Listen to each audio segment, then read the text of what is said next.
欢迎收看老挝新闻。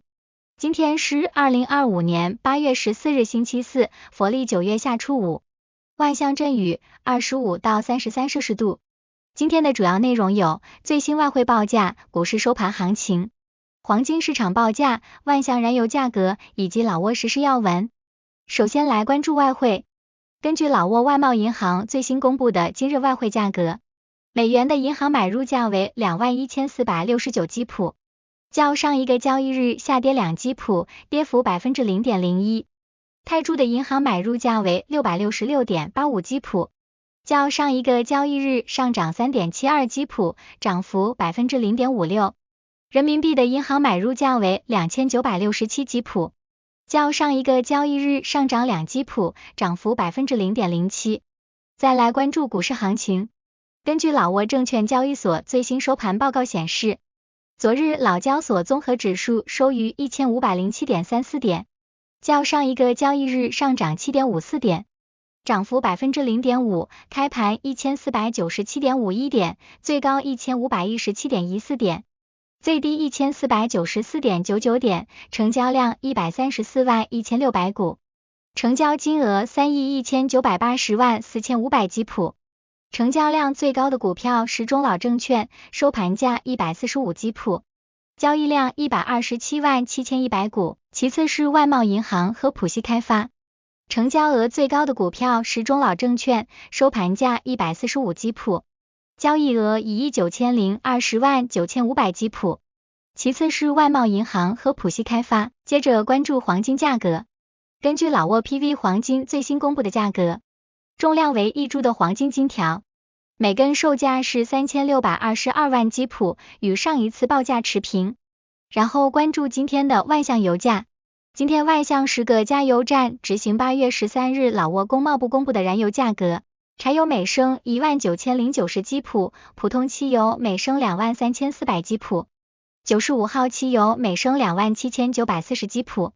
相较于上一次工贸部公布的燃油价格，本轮调价柴油价格下跌490基普，跌幅 2.5%， 普通汽油价格下跌290基普，跌幅 1.22%， 95号汽油价格下跌250基普，跌幅 0.89%。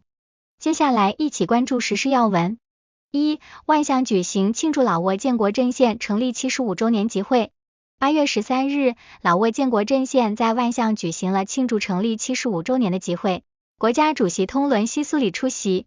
老挝建国阵线主席西里冯库德派吞在会上回顾了其75年的发展历程，特别是在过去46年中，老挝建国阵线在维护革命成果、巩固人民民主制度、保障社会稳定、促进国家发展方面发挥了核心作用，并积极团结各民族、各阶层人民及海外同胞，开展人民外交。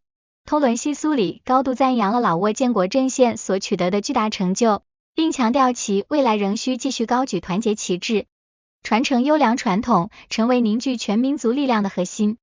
2. 外交部长拜会新加坡总理。8月12日，外交部长通沙万峰威汉在对新加坡进行正式访问期间，拜会了新加坡总理黄循财。黄循财总理对老挝代表团的来访表示热烈欢迎，并高度评价此次访问对深化两国友好合作关系的重要性。通沙万峰威汉部长转达了老挝总理的问候，并祝贺新加坡建国60周年。他代表老挝政府感谢新加坡长期以来在人力资源开发、行政培训以及社区发展等领域提供的宝贵援助。双方高度评价了两国建交51年来的良好关系，并一致同意将进一步推动贸易投资、人力资源开发、清洁能源、旅游推广、人民互访、物流和教育等领域的合作，以促进两国关系取得更大发展。3. 媒体在琅勃拉邦采访生殖健康工作。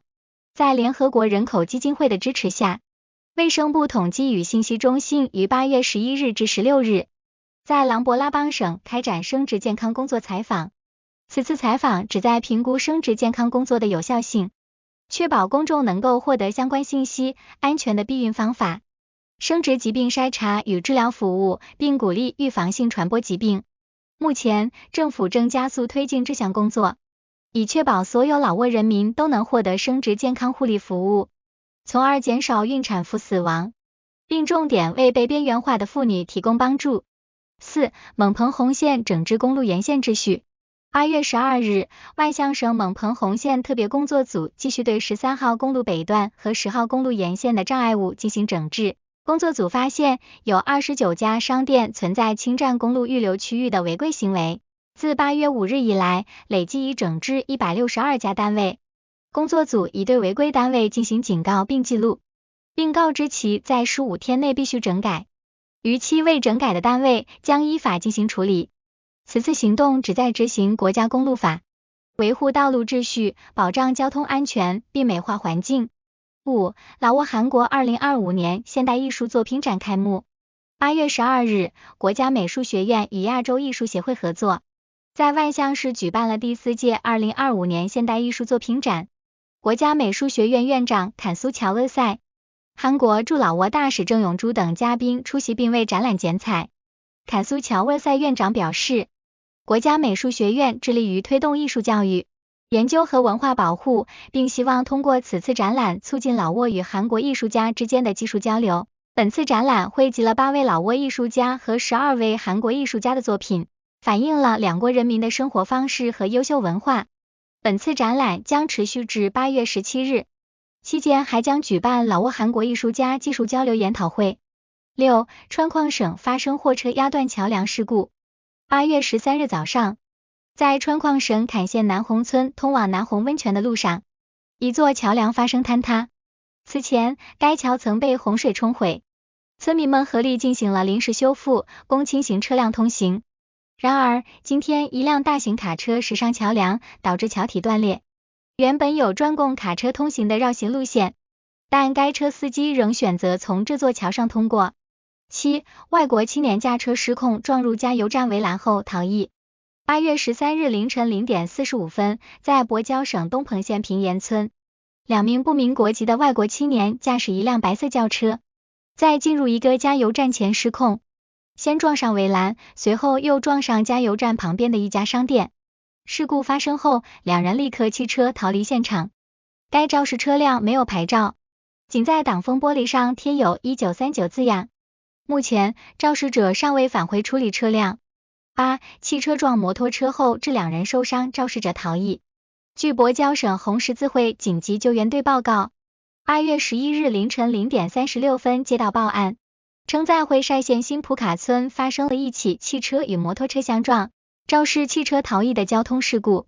救援队赶到现场后，发现2名女性伤者，一名伤者右眼肿胀淤青，左脸擦伤，右小腿擦伤，左手擦伤；另一名伤者内侧嘴唇撕裂，下巴擦伤，左臂肿胀，右脚擦伤。救援队对伤者进行了初步急救处理，并将其送往博交省医院。以上就是今天的老挝新闻，欢迎点赞、评论和订阅，我们明天见。